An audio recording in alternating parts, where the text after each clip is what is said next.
Hi everyone, hi.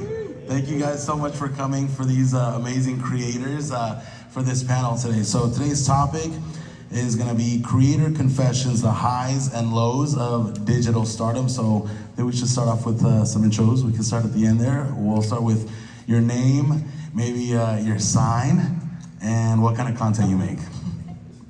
Hi, my name is Jacobowitz. My sign is Sagittarius. And I'm known for voicing on South Park, but I also do a bit of acting videos, comedy videos, vlogs, family content, and a little bit of everything. Hi, I'm Sydney Morgan. I'm a makeup and beauty creator, and I've been doing it for about 5 years now. And I'm an Aquarius, which I thought was a water sign until like 10 minutes ago, and I found out it's an air sign. Misleading, but yeah.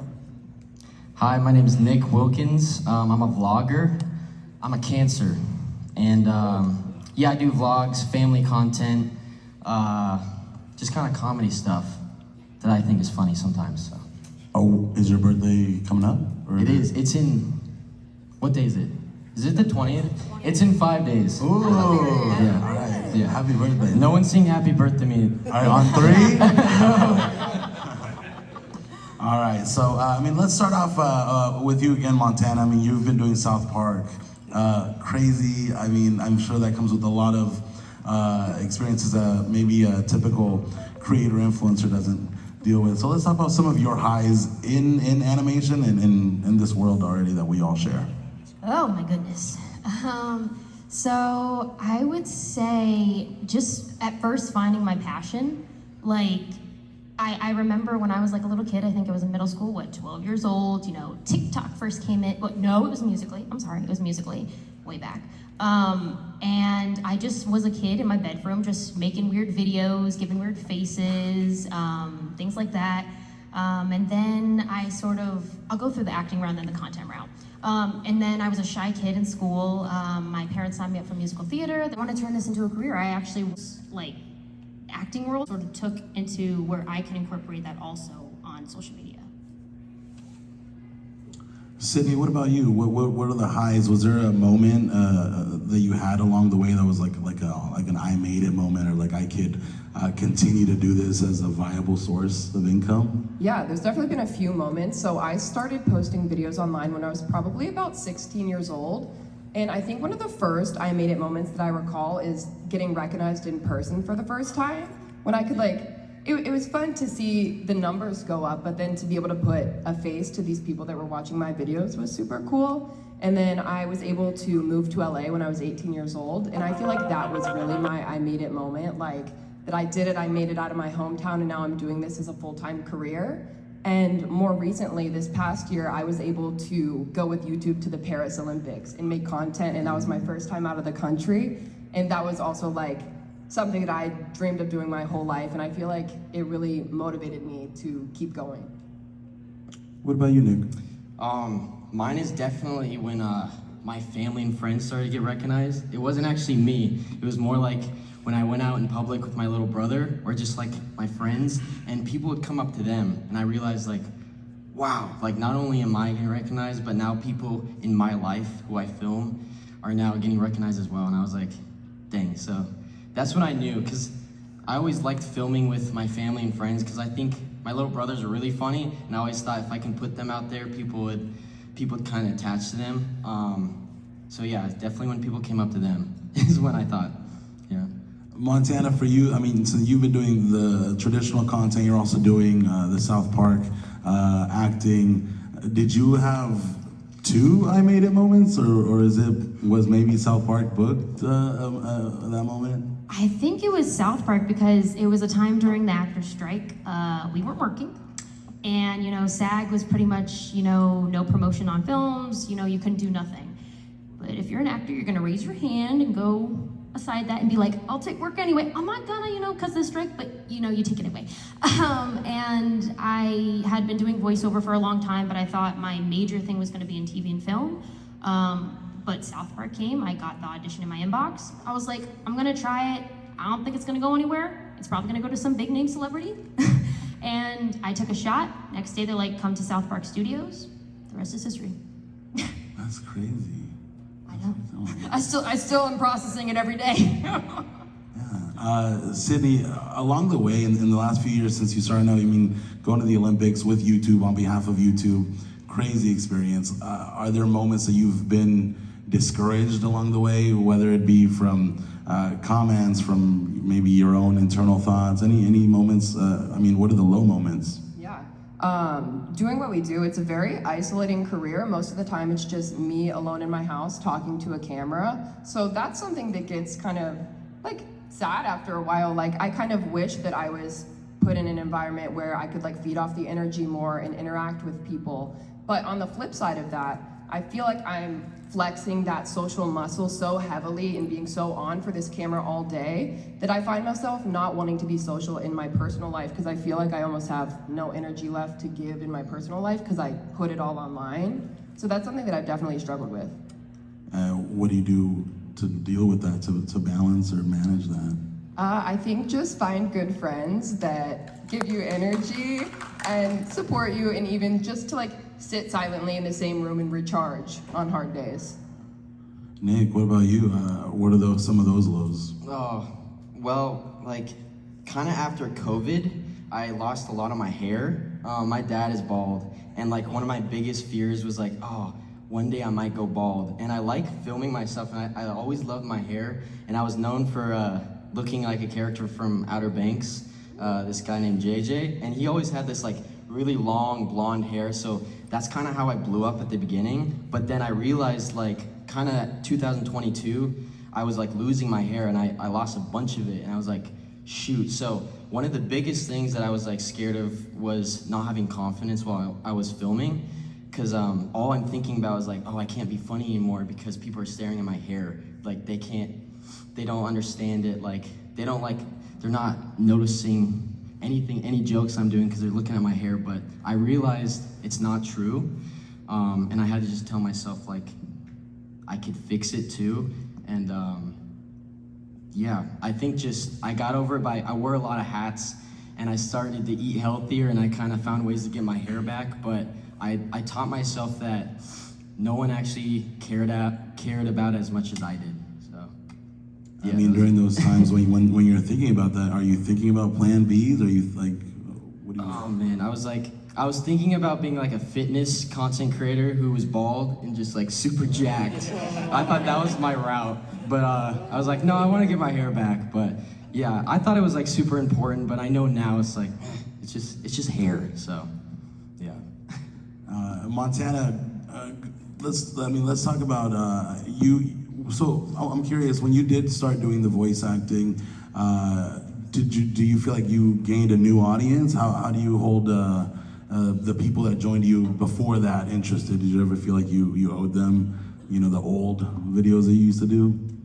Well, it's a little weird because originally a lot of my followers were based like young kids, love the Disney stars, love Nickelodeon and things like that. So it's like a lot of my stuff was like really like cute to like the style of that. And then you got South Park, you got a lot of older white people, older men, but and then now you have to cater now to adults as well as kids. And South Park is like fully like loose, like no holding back.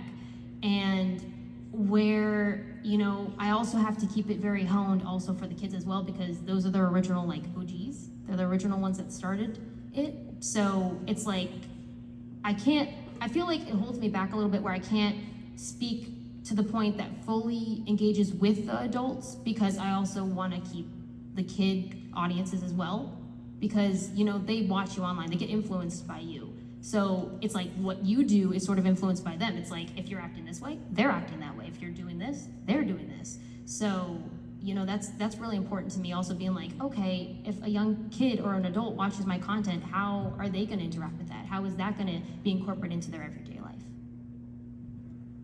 Sydney? Same question for you. Along the way, do you feel like it's been hard to stick to the same type of content that you were doing in the beginning? Or, I mean, as trends evolved over time, did you have to change things up a little bit? Yeah, totally. I think it's super important to pay attention to high-performing content and look for patterns and be really in tune with the analytics. And also I see a lot of creators struggling because they get so caught up on what has done well for them in the past and how can they revive that, where they should just be accepting that that doesn't do well anymore and try something else. So I think I've been able to maintain my career this long because I am able to pivot when I see that things are not performing as well as they used to, and I'm not afraid to branch out and experiment with different content types while also feeding to that core audience and why people followed me in the first place. When you do go and branch off and pivot, are there ever times that it doesn't work out? Like you tried something and didn't love it, or is there times that it worked for them but not for you and you kept doing it? Yeah, totally. I would say my content split is probably like 75% videos that are kind of proven concepts that have been high performing on my channel in the past, and then probably 25% experimental. And so if those things do well, great. I'll see if I can continue to work those in, and if not, then not for my channel. Nick, do you ever feel like you get to a place of burnout creatively or just in life where you feel like you are too exhausted for it? Yeah, so for 2 years, I posted a daily vlog. I did it for like 500 days in a row, and I tried to do a short vlog because I realized, kind of like what you're talking about with pivoting, that I didn't make videos about like my life or like talking. It was just kind of like audios, and I realized like people would come up to me in person. They didn't know how I actually acted. It was just kind of like doing stuff to like sounds and stuff, and I realized, man, I need to make videos of me talking. So I did like a 500-day vlog, and man, near the end of it, I was kind of dreading making a video that day, even though like I had to put on like a happy face. Like on some of the days, I was like, I don't want to make a video. But what was I gonna say with that? How did I get over that? Like what do you do to manage that burnout? If I don't want to make a video, I like to like call up my friends and we like hang out, and I kind of get my mind off of just like filming, and I like to like show myself like, oh, today's not just about filming, it's just a day. So I like to go on walks, hang out with friends, kind of get my mind off of just like the internet world and know that there's another outside world. And then usually when I come back to it, I'm like able to make the video. But yeah, it's also like staying true to yourself. If you don't want to make a certain video, it's like kind of important to like not do it because you will eventually like burn out. So I kind of like to stick to a rule where it's like stay true to yourself, and you'll always make videos that you want to do, like, and make videos that you want to get up in the morning and be like, yeah, I'm excited to film this video, not like, oh, I have to film today. So yeah. How do you deal with that, Sydney, that burnout? Yeah, I've definitely had some hard times with burnout. I remember one time, it was probably 2 years into me making content, and I was probably putting out like 5 short-form videos a day and a long-form a week. And I sat down at my makeup table and I just started crying because I had this thing that I loved doing for creative expression, and it was a hobby, and then somewhere along the lines it turned into a career where I was forcing myself to be creative. And I just felt like some days I sat down and I just was not creative, and I just wasn't happy with the content I was putting out. I wanted it to be putting my best foot forward. And I think through time I've been able to adapt that to kind of detach myself a bit more from the content and view it more as work, because that's what it is now. And also like not really relying on motivation, just utilizing it when you have it, because now it is a job and you have to get it done at the end of the day. So giving myself the freedom to experiment with different types of content has been something that has helped a ton, and also having a more structured workday has helped me a lot with burnout, knowing when to kind of turn off and put the phone down and detach and do my own thing. Yeah, it's a great point. I mean, because it's something that you always were doing for fun. So I mean, once it goes from fun to something that you now need to do, what do you do then? Do you find a new hobby, or do you find a new way to look at your job? I'm still working on the finding hobbies, honestly, because before I started this, all of my hobbies were creative hobbies. Drawing, painting, artwork, stuff like that. And now it's so hard for me to do those things without wanting to pull out a camera. So transparently, it's something that I'm still struggling with a lot, and I'm trying to find things that I enjoy doing in my free time that don't feel like work, or I don't feel like me doing this without a camera is like a waste. So I've gotten back into like hiking has been super helpful. Getting outside, anything that gets me unplugged, I think has been super helpful. Yeah, Montana, were you like that?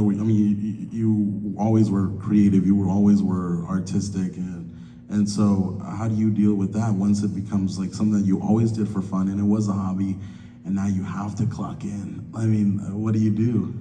I even do get those mental health days where I'm just like, I lock my door, I go in my room, and I cry on my pillow. Because sometimes it does get stressful. Sometimes it's like, oh my God, what if people don't like this? Or, oh man, what if I do this and these people hate me, or this one doesn't like this, and you're always thinking, imposter syndrome a little bit, like where you're overthinking yourself and you're thinking of the opinions of everybody else, but you sort of can't think of that.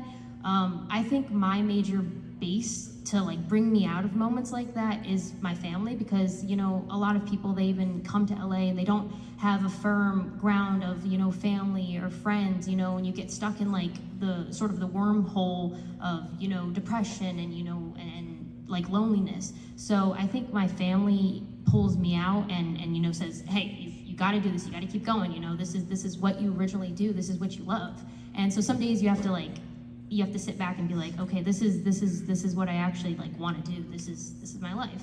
So I think the major rock is my family and being able to pull me out of that.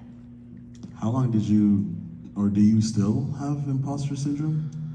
Sometimes, yes. Even on the acting side, I'll even get a tape to audition for a big show, and I'm like, I am not gonna get called in for this. Even when acting is part of the content, and what happens in your everyday life also impacts what you do in your content. So it's like I'll be like, oh man, I gotta film a content video after this tape, and it's like, oh, I'm not good enough, I'm not gonna get it. But then you're also like, okay, I gotta throw in a nice smiley face for my content, but I'm also thinking about this. So it's kind of you just have to really pull yourself out and be like, okay, this is who I am, this is what I want to do. Because even in the acting industry, you're gonna hear no's, you're gonna hear you can't do this, you can't do that, but you gotta find that thing that really pulls you out.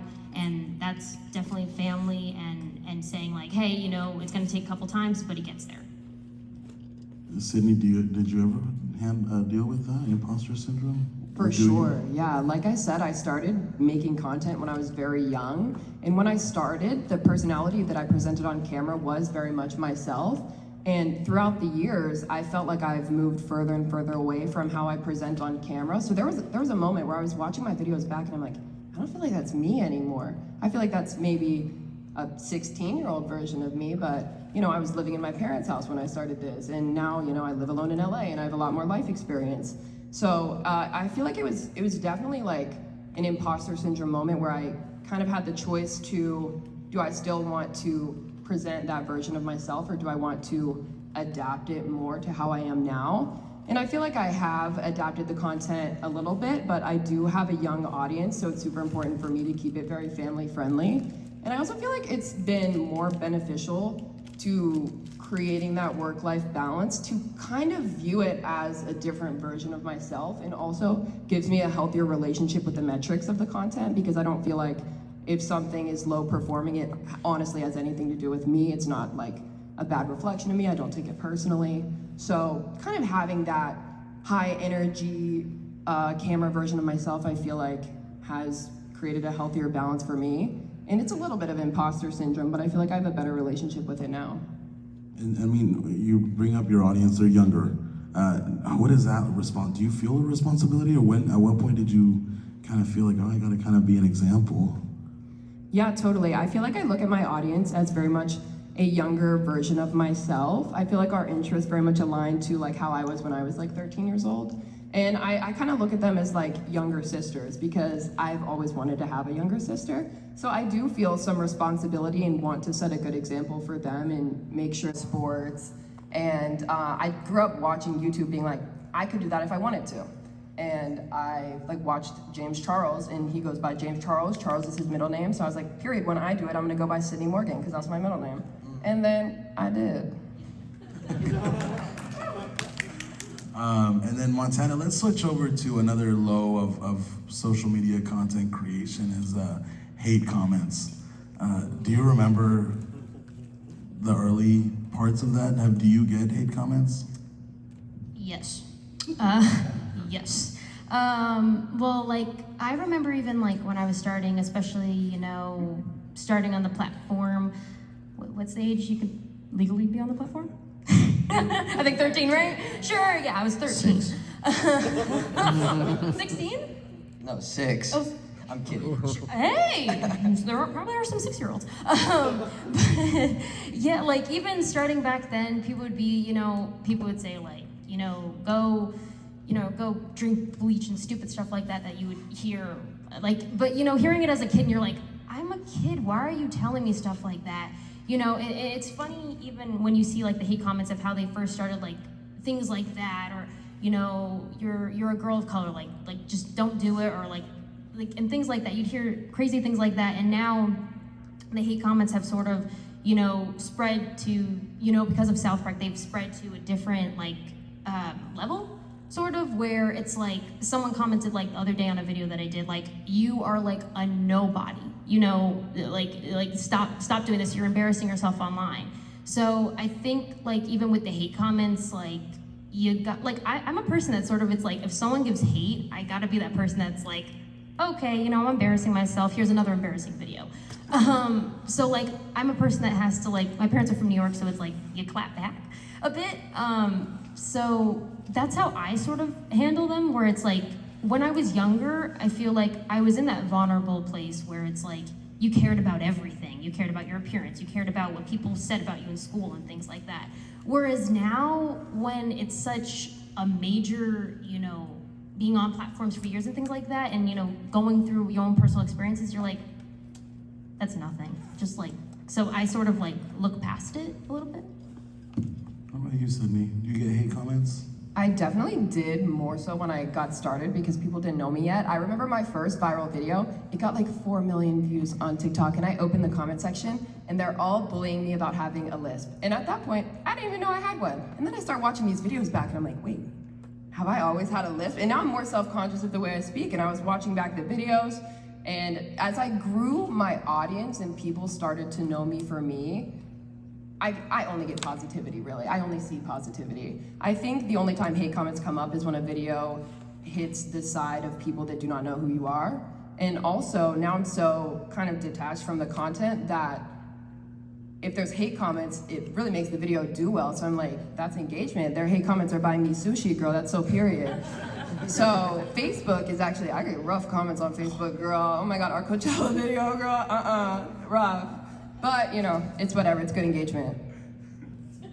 Facebook's run by older people anyway, so. The moms love to give their opinions. Facebook is terrible. Yeah. It's terrible. Heinous. I posted even. a video of my mom on Facebook, and like there's other like girls her age like just flaming her. So I like take comments off. But yeah, I like to print out the profile pictures of people who hate and like punch it. No, I'm just kidding. I'm just kidding. I always kind of told myself that, like, from an early age of like posting, that everyone's gonna hate on like whatever video it is. So I always knew like to not let it like get to me, because I know it's like a lot of it's just like jealousy, or it's people like wanting to do what you're doing but they can't, or like they don't think they can, so they feel like they have to like pull you down with them. But yeah, I think just like sometimes just don't even open up the comments too. Like that's also a way you can get over it. But I feel like no matter what the video is and how perfect you can make it, there's always gonna be people who have like an opinion of it. So yeah, just don't let it get to you. That's my rule. So What advice do you give to anybody that wants to do this? I mean, you guys have each been doing it for a long time, and whether it's creatively or if they're scared of getting hate, if they're scared to even start, what do you say to them? Oh, just start posting. Like, don't think about it too much, because there's so much stuff you can do. You just have to like pick up the camera and post, and then learn from it, and then just keep on learning from that. But because like there's a lot of people who like to plan a lot, and they never end up like posting the video because they overwhelm themselves. But I think like the best way to learn about like the video you want to do is like to actually post it and see if it does well, see if people like it, and kind of build from there. So it's like just like posting and like not thinking too much about it. So yeah, that's my advice. On the hate thing, I feel like just remember who you're making the videos for, and you're making the videos for that positivity. The people that are leaving hate, this content is not for you, so it doesn't bother me. I agree with the just starting. It's only embarrassing until you're succeeding. The same people that made fun of me when I started are the people that are DMing me now, asking me for whatever it is, shout outs, promote their products, XYZ. Don't rely on motivation, but utilize it when you have it. Pay attention to what other creators in your niche are doing and see how you can reformat that for yourself.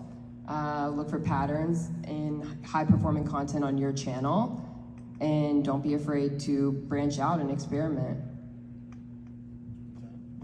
Like, even like agreeing with what they said, like completely, like you have to find, I feel like your it moment where it's like, this is original, this is authentically me. So you have to sometimes dig and look for that. Whereas, you know, some people even have videos, like I have several videos that are still sitting from years ago where I'm like, still, you know, thinking that, like, do I want to show this side? So you have to sort of nitpick what you want to show people, and not everyone's gonna love your content, not everyone's gonna hate your content, you know? So I feel like even with any hate that you get, you gotta sort of bypass it. And again, it does take time. It doesn't come 1, 2, 3 where, you know, it's like, you know, I could walk off and confidently, and it's like, it's fine, but it definitely does take time to build. And we have a few minutes left of this. I want to see if there are any questions for Nick, Sydney, or Montana. If you want to ask right now, would be a good time.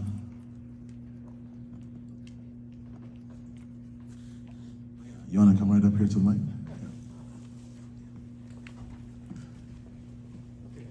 Hi all, my name is James. Thanks so much for your time today. I've learned a lot through this interaction. You've spent a lot of time focusing on the lows. I see the title says highs and lows. Can you talk about some of the highs? Thanks. I'll go first. So I love being able to know, like, I try to post every day, and I know, like, when I'm gonna be like 60, even if I'm like still posting, I'll be able to like look back at like every day of my life and see like, oh, this is the clothes I was wearing. This is what my brothers looked like. This is how I acted. This is how I dressed. I think it's like cool to, it's like a little time capsule online. That's kind of why I do it. It's just like to have those memories, like when I'm really old, it's like, I don't have to tell people about these like memories. I could just show them videos, like grandkids or something. Like, I think that's like really cool to do, so. I absolutely love what I do. I genuinely cannot picture myself doing anything else. Like, having the flexibility and freedom of being your own boss and getting to be creative and do what I love every day and share that with like-minded people that follow my account is just the most like surreal feeling in the world. And just the opportunities that I get to be a part of. Like I said, I got to go to Paris for the Olympics this year. I get to travel a lot for work, which is super exciting. I get to connect with so many insane people. I got to cook on a Gordon Ramsay show. I just, every day, I love what I do so much, and that's why I'm willing to wake up and give my life to the internet and to the people who are willing to watch. Like, even, like, I look back, like, for motivation, even back at, like, where I started, like, a weird little kid from, like, I'm originally born in Scranton, but I'm originally grew up in Rhode Island, the smallest ocean state in the US. And there wasn't a lot of people that did content or were actors or, you know, were internet personnel. So to be one of the, like, people that, you know, first built it up from a small state and then to grow to being, you know, worldwide, like having viewers from everywhere, you know, where that little cringy video that you had when you were 13 years old, giving weird faces or doing the weirdest stuff. Just looking at like the achievements and what you've done over time is amazing, because you're like, look at where I started and now look at me now. And it's like, you just want to keep growing up that ladder. And I love that the platforms are like always changing too. I feel like it really keeps things exciting. It's not mundane. I don't go and do the same thing every day. Like, every day is different. And it's super exciting to find out like what content's doing well, how can I continue to grow my audience, what's not doing well, break down the analytics. Like, it just really keeps everything exciting. Any other questions?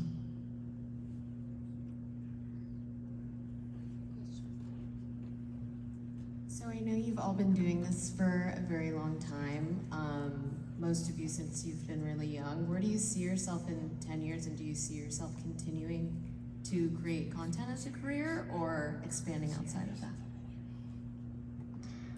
I want to be an actor. That's something I kind of came to the realization of, like, not, like, kind of recently. Like, I always wanted to make videos, but I'm like, there has to be something, like, else too. And I'm like, when I'm 40, am I still gonna be making videos? Like, maybe, but I feel like acting, I would like to give that a try. I've never done it, but definitely, like, acting, I can see myself, like, maybe not 10 years, maybe like 20 years, but yeah.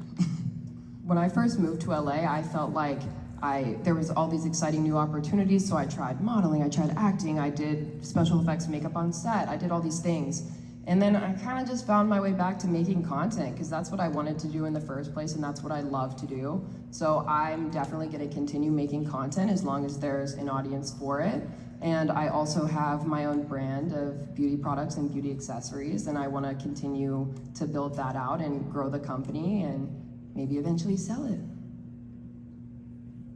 Like, even, like, I definitely do want to have kids and go into, you know, where they do content and having to decide what they want to do with their lives. And also, like, as an actor, you want to grow and you want to keep getting those really good projects and just seeing yourself grow from where you first began and then where you are at that point.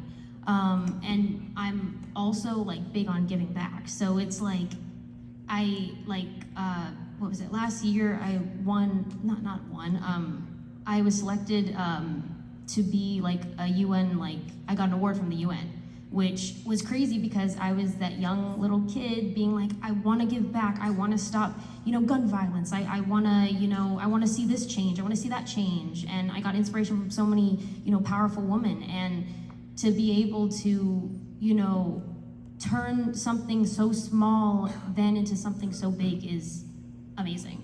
And so honestly, just like keep doing like what you're doing at this point, but like just keep growing at higher levels. Definitely.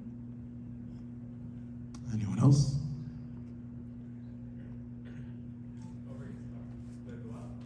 Yeah, if you want, yeah. We don't bite. I do.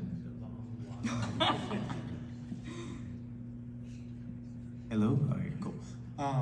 On your path to digital stardom, what tools and software did you use to help build up your audience on the platforms that you posted to? I made most of my videos like in TikTok, but I learned a lot of editing from my older brother, like Adobe Premiere. I also used a little bit of CapCut, but a lot of it's just like filming the videos in TikTok. That's like the trend videos I film in TikTok, but if it's more of like a vlog, I'll edit on my phone, or like I actually upgraded to an iPad, but I'll edit on Adobe Rush. That's like the platform I edit on. Like, I like how like simple it is. I hate like when there's too much to do, because I stress myself out. I like want to just do it and like get it out before I stress out too much about it. So that's what I like, Adobe Rush. That's what I do it on, so. Yeah, for editing, I started editing my long form videos in Adobe Premiere. I do my shorts in CapCut, but now experimenting with edits from Meta, because they're awesome. I also do View Stats, Spotter Studio, ChatGPT even. She's great for ideation. Love Chatty G, she's my girl. Yeah, I think generative AI is really cool to experiment with. Opus Clip is great for clipping down long forms, and you can post them as related shorts and tag them back. That's great for traffic. Yeah. I originally started just, editing in the different apps, like editing in Instagram, editing in like TikTok/Musical.ly. And so I originally, you know, I was one of those people that wasn't born with a lot of money. So I had my little Chromebook that didn't have iMovie, and I used WeVideo, which, you know, I liked being able to pull from, you know, different little effects that like you see online, like YouTube, or this little like transparent GIF, and to make like little effects like smoke and things like that. So I feel like instead of, you know, always editing like in the platforms, you know, you might see similar things to other people, like similar like text or similar like sounds or effects. So sometimes I like to just go into like the straight out, you know, clear slate of like a movie editing like software and just like seeing what my mind comes with. I also get my audio from Epidemic Sounds, background royalty free. Yeah, period, yeah. iMovie is the best like editing app to start out with. It's like the most basic thing, and it's like free if you have an iPhone. Like I did iMovie when I was like 10, so yeah, iMovie is the best to like. It's like the most basic if like you don't know what you're doing. So I mean, it sounds like there's not really people. Sometimes people feel like you need the highest quality tools. You don't. No, that's not true. Okay. All right. Any questions at all left? Yeah. So just like the burning out part, I have a struggle of doing YouTube, but sometimes I feel like I didn't feel like YouTube is my thing. I can either quit or stick with acting, just like being on Saturday Night Live. But other than on the other side, I have struggled down a recent community college graduate. Now I'm a transfer student. I can't focus on two things at once, doing college homework and YouTube. You have any advice for me? I would say like a lot of like even with vlog, like I'm also like a college student too, like being online has been like the best suit for me because going in person is crazy sometimes and it doesn't, you know, collide with your schedule if you can do online. But I think also if you incorporate school into like your YouTube content, like I know so many people that just vlog going to school, going to their classes every day, you know, like even being on YouTube, your video doesn't have to be 20 to 30 minutes. It could be 5 minutes of you just rampaging about whatever the heck you want. Or, you know, if you want to be like on Saturday Night Live, like find skits, make skits, be original. So like it doesn't always have to be like already written. It could already be what you want to be. Like let's say, okay, I want a skit of being like a crazy doctor who is like a surgeon and, you know, weird things, you know, whatever the heck. But you sort of like don't always have to, you know, at first, like not everyone has an editor. Like a lot of it is like you doing it yourself. And some people take a few minutes to edit and some people take hours editing stuff.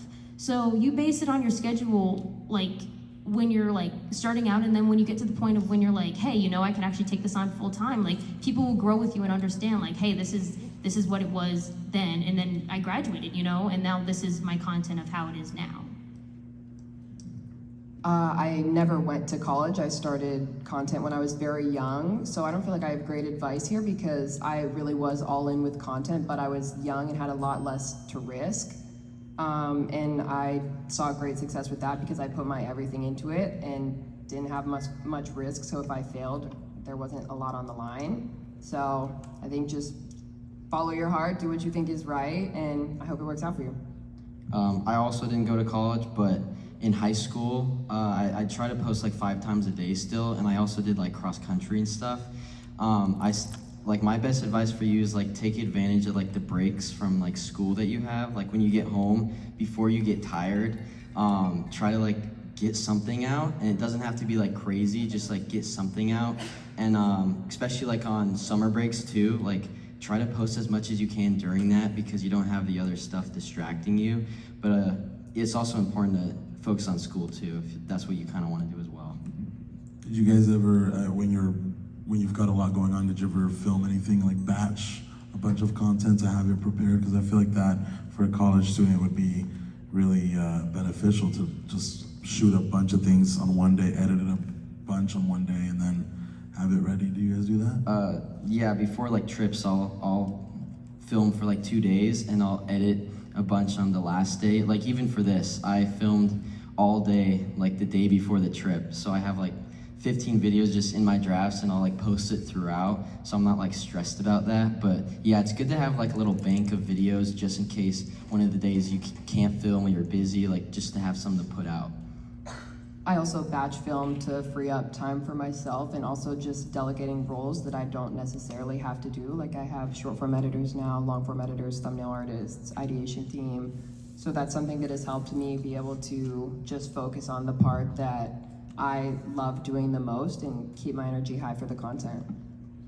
I also batch as well.